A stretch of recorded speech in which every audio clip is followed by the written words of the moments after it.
Alright, Damien here, FixWinPC, and today we do another service call. These two cameras came offline and we're just going to get them back up. Now we already did a little pre-check and we noticed that the video connectors on the end became corroded and they got damaged. And seeing as they were damaged, they have to be replaced.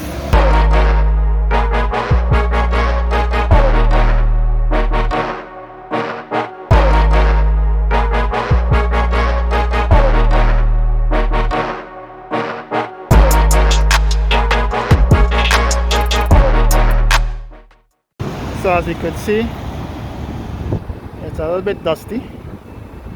You know, as you're close to the road too, you get a lot of dust on it.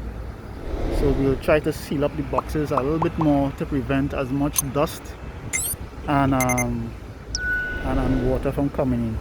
Ideally, in a situation like this, you would use outdoor waterproof boxes, but with that has its own set of challenges where mounting cameras are concerned. Alright, now that we have replaced the power connector and the balun, we should get a much better performance out of the camera because this is a higher resolution balun. Alright, so job well done. Just to hook back up and call that a day.